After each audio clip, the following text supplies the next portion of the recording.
कहा, प्रभु तेरा धन्यवाद, मुझे बुखार हो रहा है, गोली मिली, प्रभु धन्यवाद तूने मुझे चंगा कर दिया। लेकिन जाके कहे मेरा झाड़ा लगा दो, तो और बर्बाद हो गया। हालेलुया। हमारा चलना, हमारा रहना एक राजा के समान हो। अगर हम बीमार हो, ठीक है, डॉक्टर को दिखाओ, लेकिन हमारा घमंड परमेश्वर पे हो। मैं भले गोली खा रहा हूं, लेकिन चंगा मुझे यीशु करेगा। जब तुम्हारा ऐसा परमेश्वर के, जैसे मेरा बाप एक प्रधानमंत्री है, वो ठीक करे ना करे, डॉक्टर ठीक करे ना करे, मुझे गोली से, एक्सरे से, रिपोर्ट से भरोसा मेरे प्रभु पे है, और मैं मेरे प्रभु को जानता हूं, वो मुझे कभी नहीं छोड़ेगा। ऐसा विश्वास तुम्हारे अंदर होना चाहिए। हालेलुया। कितने लोग हैं जिसका विश्वास मजबूत है और पार हो जाते हैं, वो कभी भी नहीं हिलेंगे, वो ना कभी टूटेंगे और पार हो जाएंगे। हालेलुया। हमें हर परिस्थिति में क्या रहना है? खड़ा रहना है। बीमारी देने वाला बीमारी दे जाएगा, यीशु उसको साफ करता जाएगा। शत्रु आपके चारों ओर घूमेंगे, लेकिन वो लज्जित भी उन्हीं को करेगा, अलग थलग भी उन्हीं को करेगा, लेकिन अपनी मंजिल से, अपने काम से कभी नहीं भटकना। आपने चुपचाप खुदा के कामों को करते रहना है। उसने कहा अगर तुम सच्चा विश्वास करते हो तो धर्म के काम करो। धर्म का काम है परमेश्वर की सेवा, चर्च के काम। पास्टर 4 घंटे प्रार्थना करूं, तो सारी रात बैठे रहो, अगर तुमने चर्च के काम नहीं करे। चर्च में होना चाहिए, मैं किसी को पानी पिलाऊं, किसी चर्च की आके झाड़ू लगाऊं, या कोई काम है, बर्तन है चर्च के, या कोई भी चीज मैं पहले करूं, उससे तुम सफलता मिलती है, स्वर्ग में गिना जाता है। प्रार्थना से नहीं। ठीक है, प्रार्थना परमेश्वर के साथ आपकी संगति है, लेकिन कर्म आपको महान बनाता है। बिना कर्म आप परमेश्वर को खुश नहीं कर सकते। हालेलुया। पास्टर जी मैं उपवास भी करो, प्रार्थना और नहीं। अगर तुम चर्च में आ रहे हो, कर्म कर रहे हो।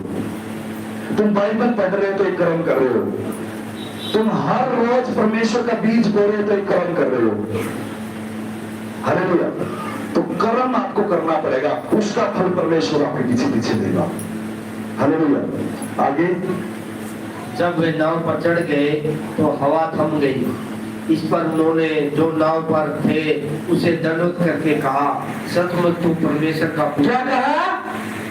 आजा अकेले अलग विश्वासी, संदेह करने वाले, आ जाओ, चढ़ जाओ उस नाव में।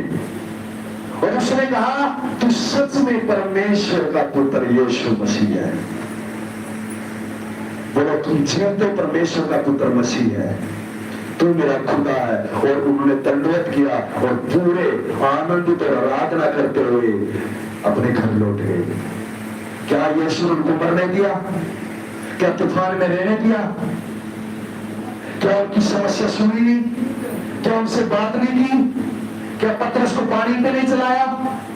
क्या जब वो कांप रहे थे, डर रहे थे, अपना हाथ हाथ में नहीं दिया? क्या उसने बताया नहीं मैं जीवित परमेश्वर हूं? क्या उसने बताया नहीं मैं हूं जीवित?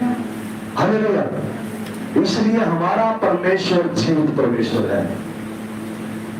बोलो मैं ना डरूंगा, परमेश्वर मेरे साथ है। मैं ना डरूंगा, परमेश्वर मेरे साथ है। कोई भी तूफान, कोई भी बीमारी मुझे रोक नहीं सकती, क्योंकि परमेश्वर मेरे साथ है। मैं ना डरूंगा, मैं ना डरूंगा, मैं ना डरूंगा। तारीफ है परमेश्वर की। आगे बढ़ना। वे पार उतरकर गणेश रस्त में पहुंचे।